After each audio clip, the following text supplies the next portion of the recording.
لا يحب الله الجهر بالسوء من القول إلا من ظلم وكان الله سميعا عليما إن تبدوا خيرا أو تخفوه أو تعفو عن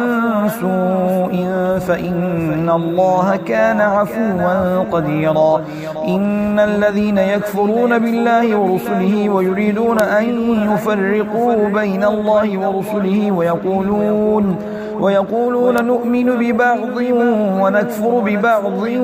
ويريدون أن يتخذوا بين ذلك سبيلا أولئك هم الكافرون حقا وأعتدنا للكافرين عذابا مهينا والذين آمنوا بالله ورسله ولم يفرقوا بين أحد منهم أولئك سوف يؤتيهم أجورهم وكان الله غفورا رحيما يسألك أهل الكتاب أن تنزل عليهم كتابا من السماء فقد سألوا موسى أكبر من ذلك فقالوا أرنا الله جهرة فأخذتهم الصاعقة بظلمهم ثم اتخذوا العجل من بعد ما جاءتهم البينات فعفونا عن ذلك وآتينا موسى سلطانا مبينا ورفعنا فوقهم الطور بميثاقهم وقلنا لهم ادخلوا الباب سجدا وقلنا لهم لا تعدوا في السبت وأخذنا منهم ميثاقا غليظا فبما نقضهم ميثاقهم وكفرهم بآيات الله وقتلهم الأنبياء بغير حق وقولهم قلوبنا غلف بل طبع الله عليها بكفرهم فلا يؤمنون إلا قليلا وبكفرهم وقولهم على مريم بهتانا عظيما وقولهم إنا قتلنا المسيح عيسى بن مريم رسول الله وما قتلوه وما صلبوه ولكن شبه لهم وإن الذين اختلفوا فيه لفي شك منه ما لهم به من علم إلا اتباع الظن وما قتلوه يقينا بل رفعه الله إليه وكان الله عزيزا حكيما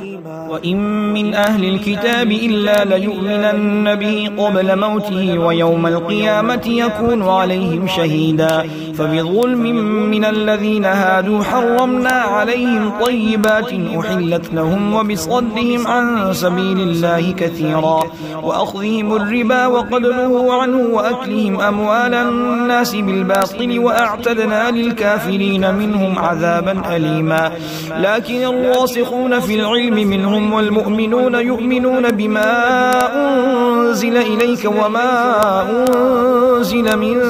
قبلك والمقيمين الصلاة والمؤتون الزكاة والمؤمنون بالله واليوم الآخر أولئك سنؤتيهم أجرا عظيما إنا أوحينا إليك كما أوحينا إلى نوح والنبيين من بعده وأوحينا إلى إبراهيم وإسماعيل وإسحاق ويعقوب والأسباط وعيسى وأيوب ويونس وهارون وسليمان وآتينا داود زبورا ورسلا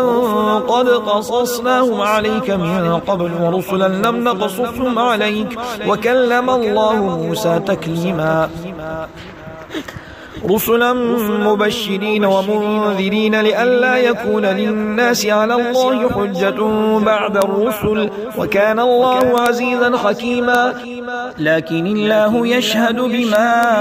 أنزل إليك أنزله بعلمه والملائكة يشهدون وكفى بالله شهيدا إن الذين كفروا وصدوا عن سبيل الله قد ضلوا ضلالا بعيدا إن الذين كفروا وظلموا لم يكن الله ليغفر لهم ولا ليهديهم طريقا إلا طريق جهنم خالدين فيها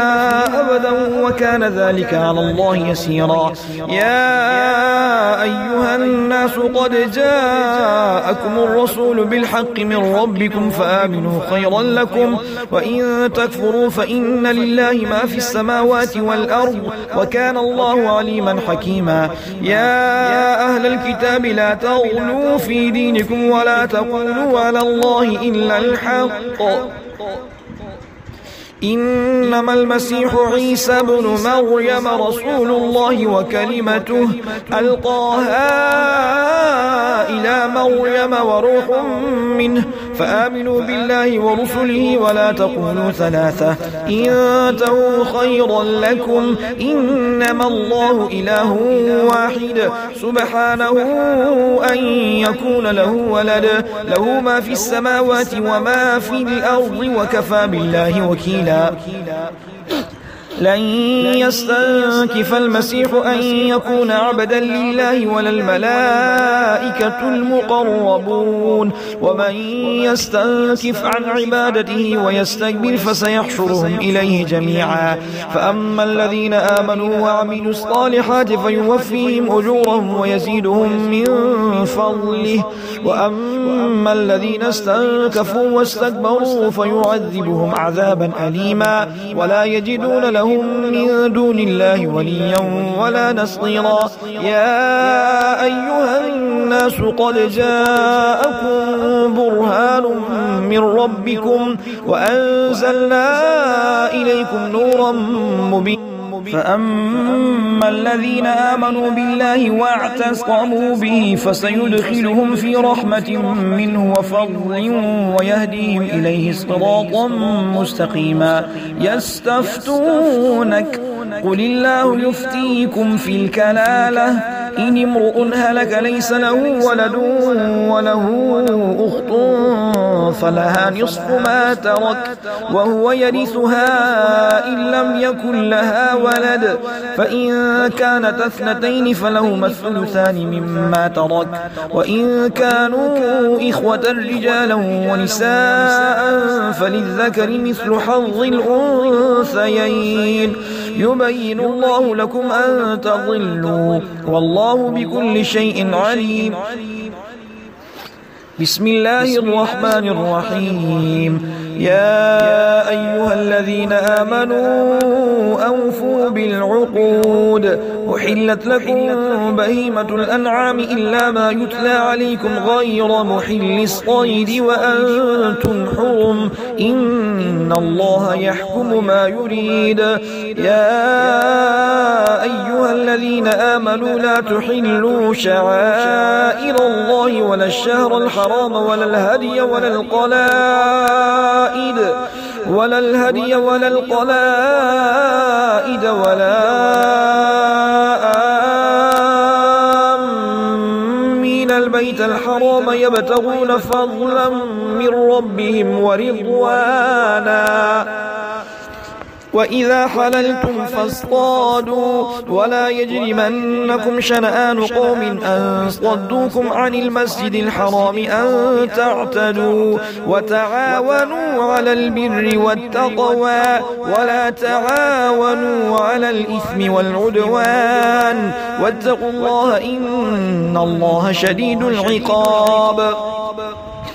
حرمت عليكم الميتة والدم ولحم الخنزير وما أهل لغير الله به والمنخنقة والموقوذة والمتردية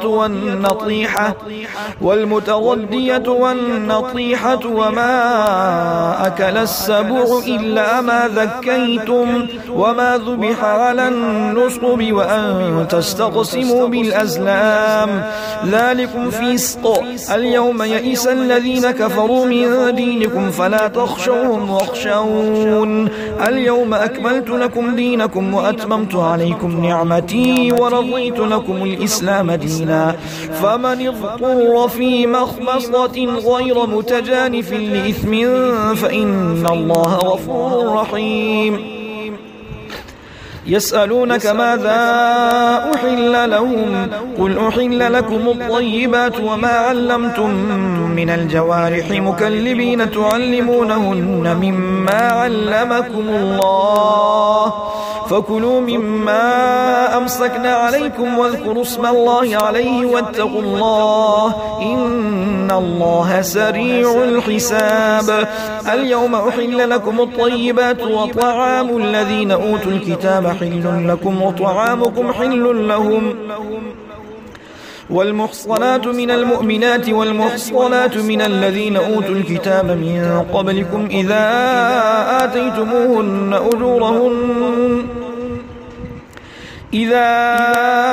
آتيتموهن أجورهن محصنين غير مسافحين ولا متخذي أخدان ومن يكفر بالإيمان فقد حبط عمله وهو في الآخرة من الخاسرين.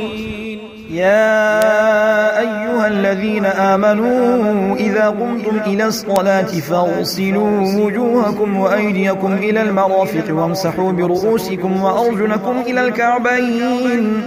وإن كنتم جنبا فاطهروا وإن كنتم مرضى أو على سفر أو جاء أحد منكم من الغائط أو لامستم النساء فلم تجدوا ماء فتيمموا صعيدا طيبا فامسحوا بوجوهكم وأيديكم منه ما يريد الله ليجعل عليكم من حرج ولكن يريد ليطهركم وليتم نعمته عليكم لعلكم تشكرون. واذكروا نعمة الله عليكم وميثاقه الذي واثقكم به إذ قلتم سمعنا وأطعنا واتقوا الله إن الله عليم بذات الصدور. يا أيها الذين آمنوا كونوا قوامين لله شهداء بالقسط ولا يجرمنكم شنآن قوم على ألا تعدلوا اعدلوا هو أقرب للتقوى واتقوا الله إن الله خبير بما تعملون. وعد الله الذين آمنوا وعملوا الصالحات لهم مغفرة وأجر عظيم والذين كفروا وكذبوا بآياتنا أولئك أصحاب الجحيم. يا أيها الذين آمنوا اذكروا نعمة الله عليكم إذ هم قوم أن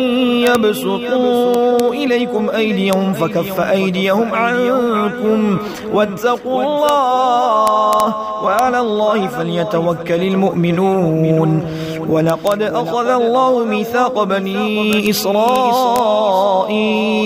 وبعثنا منهم 12 نقيبا وقال الله إني معكم لئن أقمتم الصلاة وآتيتم الزكاة وآمنتم برسلي وعزرتموهم وأقرضتم الله قرضا حسنا لأكفرن عنكم سيئاتكم ولأدخلنكم جنات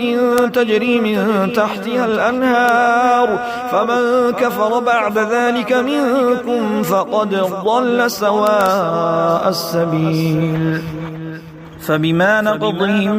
ميثاقهم لعناهم وجعلنا قلوبهم قاسية يحرفون الكلم عن مواضعه ونسوا حظا مما ذكروا به ولا تزال تطلع على خائنة منهم إلا قليلا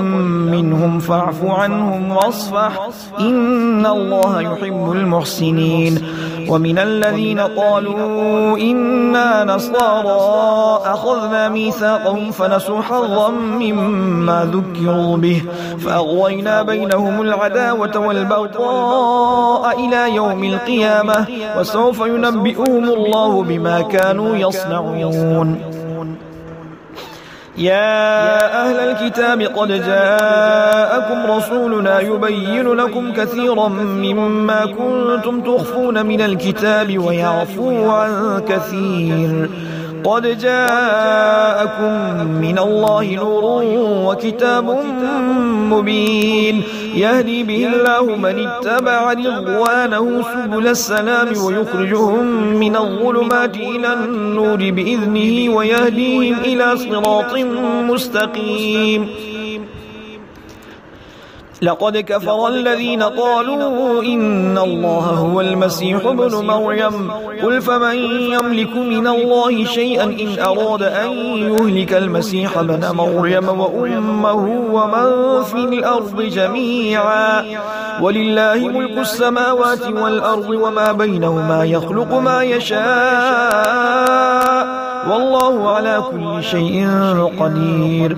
وقالت اليهود والنصارى نحن أبناء الله وأحباؤه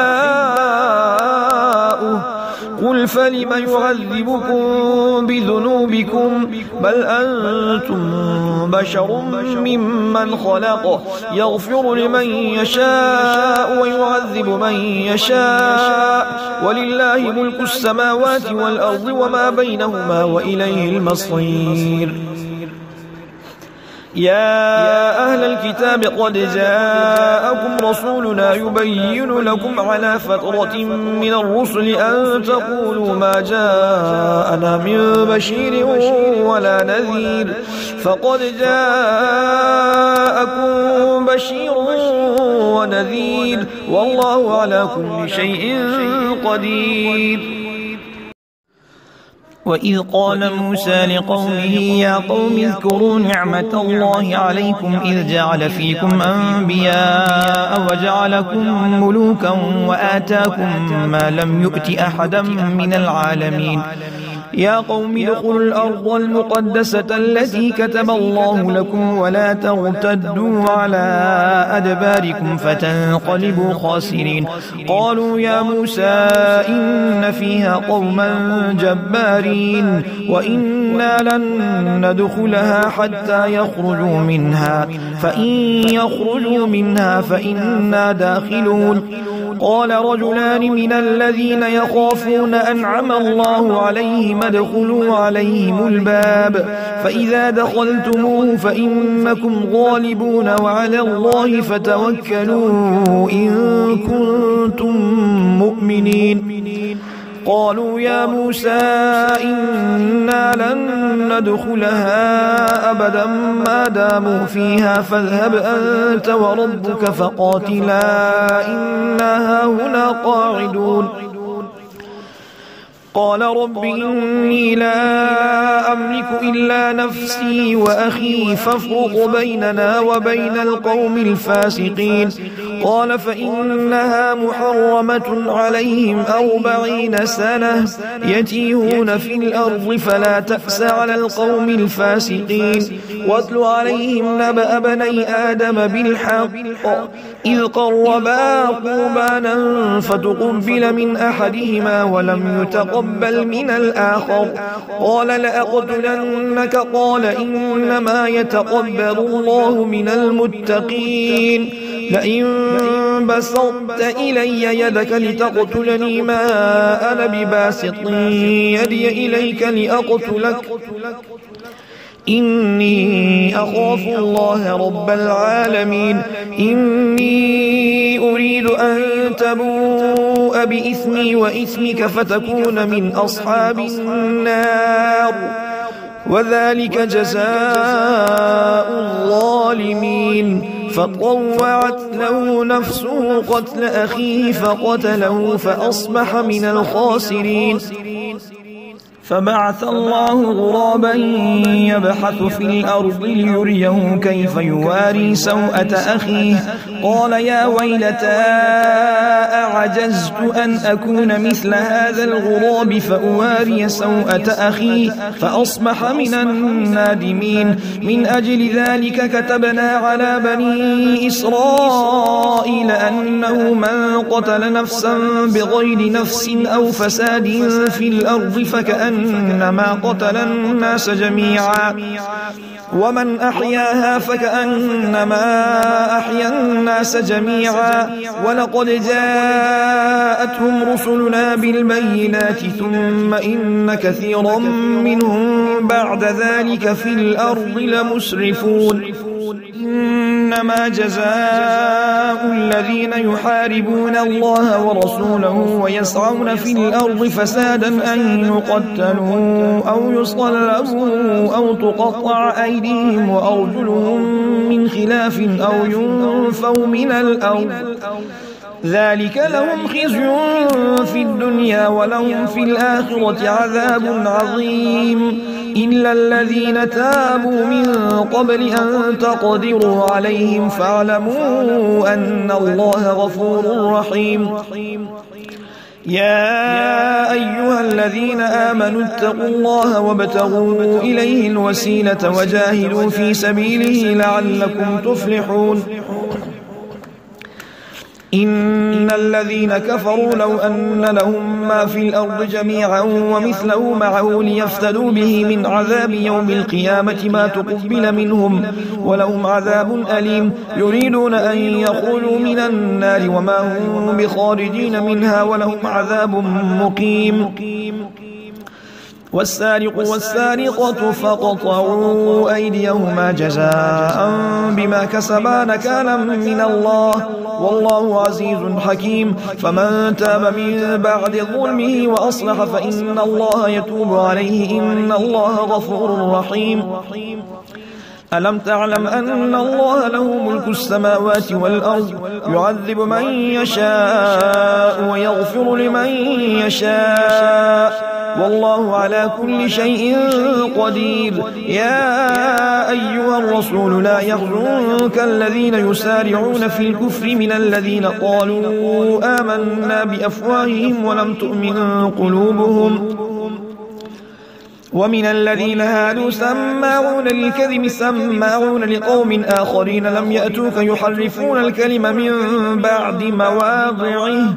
يقولون إن أوتيتم هذا فخذوه وإن لم تؤتوه فاحذروا ومن يرد الله فتنته فلن تملك له من الله شيئا أولئك الذين لم يرد الله أن يطهر قلوبهم لهم في الدنيا خزي ولهم في الآخرة عذاب عظيم سماعون للكذب أكالون للسحت فإن جاءوك فاحكم بينهم أو أعرض عنهم وإن تعرض عنهم فلن يضروك شيئا وإن حكمت فاحكم بينهم بالقسط إن الله يحب المقسطين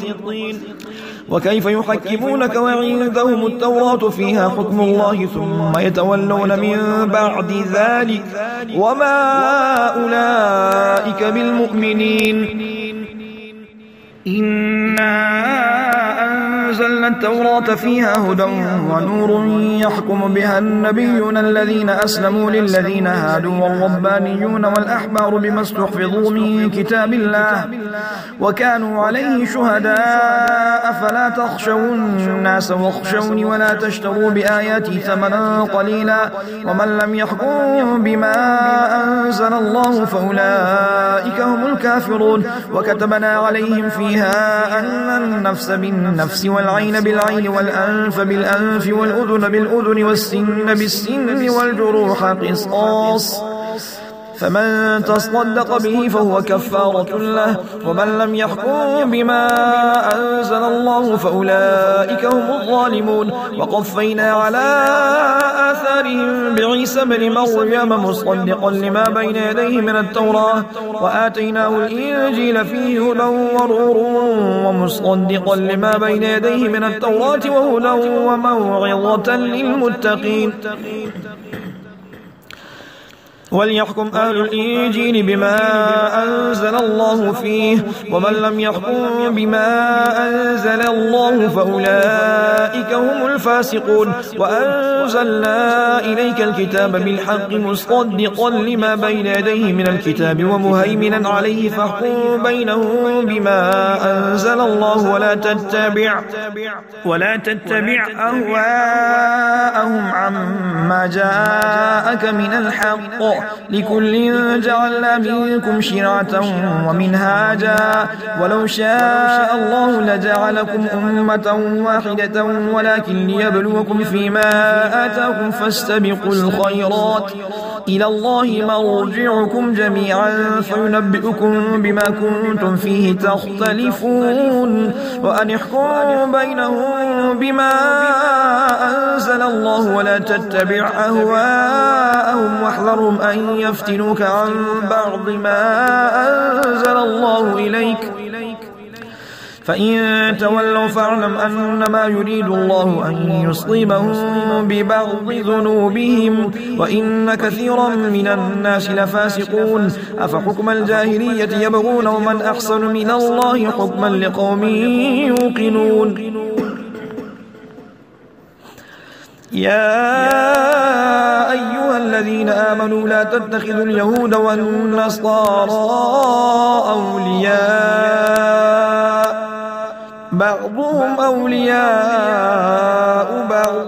ومن يتولهم منكم فإنه منهم إن الله لا يهدي القوم الظالمين فترى الذين في قلوبهم مرض يسارعون فيهم يقولون نخشى أن تصيبنا دائرة فعسى الله أن يأتي بالفتح أو أمر من عنده فيصبحوا على ما أسروا في أنفسهم نادمين ويقول الذين آمنوا أهؤلاء الذين أقسموا بالله جهد أيمانهم إنهم لمعكم حبطت أعمالهم فأصبحوا خاسرين يا أيها الذين آمنوا من يرتد منكم عن دينه فسوف يأتي الله بقوم يحبهم ويحبونه أذلة على المؤمنين أعزة على الكافرين يجاهدون في سبيل الله ولا يخافون لومة لائم ذلك فضل الله يؤتيه من يشاء والله واسع عليم إنما وليكم الله ورسوله والذين آمنوا الذين يقيمون الصلاة ويؤتون الزكاة وهم راكعون ومن يتولى الله ورسوله والذين آمنوا فإن حزب الله هم الغالبون يا أيها الذين آمنوا لا تتخذوا الذين اتخذوا دينكم هزوا ولعبا من الذين أوتوا الكتاب من قبلكم والكفار أولياء واتقوا الله إن كنتم مؤمنين وإذا ناديتم إلى الصلاة اتخذوها هزوا ولعبا ذلك بأنهم قوم لا يعقلون قل يا أهل الكتاب هل تنقمون منا إلا أن آمنا بالله وما أنزل إلينا وما أنزل من قبل وأن أكثركم فاسقون قل هل أنبئكم بشر من ذلك مثوبة عند الله من لعنه الله وغضب عليه وجعل منهم القردة والخنازير وعبد الطاغوت أولئك شر مكانا وأضل عن سواء السبيل وإذا جاءوكم قالوا آمنا وقد دخلوا بالكفر وهم قد خرجوا به والله أعلم بما كانوا يكتمون وترى كثيرا منهم يسارعون في الإثم والعدوان وأكلهم السحت لبئس ما كانوا يعملون لولا ينهاهم الربانيون والأحبار عن قولهم الإثم وأكلهم السحت لبئس ما كانوا يعملون لولا ينهاهم الربانيون والأحبار عن قولهم الإثم وأكلهم السحت لبئس ما كانوا يصنعون وقالت اليهود يد الله مغلولة غلت أيديهم ولعنوا بما قالوا بل يداه مبسوطتان ينفق كيف يشاء وليزيدن كثيرا منهم ما أنزل إليك من ربك طغيانا وكفرا وألقينا بينهم العداوة والبغضاء إلى يوم القيامة كلما أوقدوا نارا للحرب أطفأها الله ويسعون في الأرض فسادا والله لا يحب المفسدين ولو أن أهل الكتاب آمنوا واتقوا لكفرنا عنهم سيئاتهم ولأدخلناهم جنات النعيم ولو أنهم أقاموا التوراة والإنجيل وما أنزل إليهم من ربهم لأكلوا من فوقهم ومن تحت أرجلهم منهم أمة مقتصدة وكثير منهم ساء ما يعملون يا أيها الرسول بلغ ما أنزل إليك من ربك وإن لم تفعل فما بلغت رسالته والله يعصمك من الناس إن الله لا يهدي القوم الكافرين قل يا أهل الكتاب لستم على شيء حتى تقيموا التوراة والإنجيل وما أنزل إليكم من ربكم وليزيدن كثيرا منهم ما أنزل إليك من ربك طغيانا وكفرا فلا تأس على القوم الكافرين إن الذين آمنوا والذين هادوا والصابئون والنصارى من آمن بالله واليوم الآخر وعمل صالحا فلا خوف عليهم ولا هم يحزنون لقد أخذنا ميثاق بني إسرائيل وأرسلنا إليهم رسلا كلما جاءهم رسول بما لا تهوى أنفسهم فريقا كذبوا وفريقا يقتلون وحسبوا ألا تكون فتنة فعموا واصطموا ثم تاب الله عليهم ثم عموا واصطموا كثير منهم والله بصير بما يعملون لقد كفر الذين قالوا إن الله هو المسيح ابن مريم وقال المسيح يا بني إسرائيل اعبدوا الله ربي وربكم إنه من يشرك بالله فقد حرم الله عليه الجنة ومأواه النار وما للظالمين من أنصار لقد كفر الذين قالوا إن الله ثالث ثلاثة وما من إله إلا إله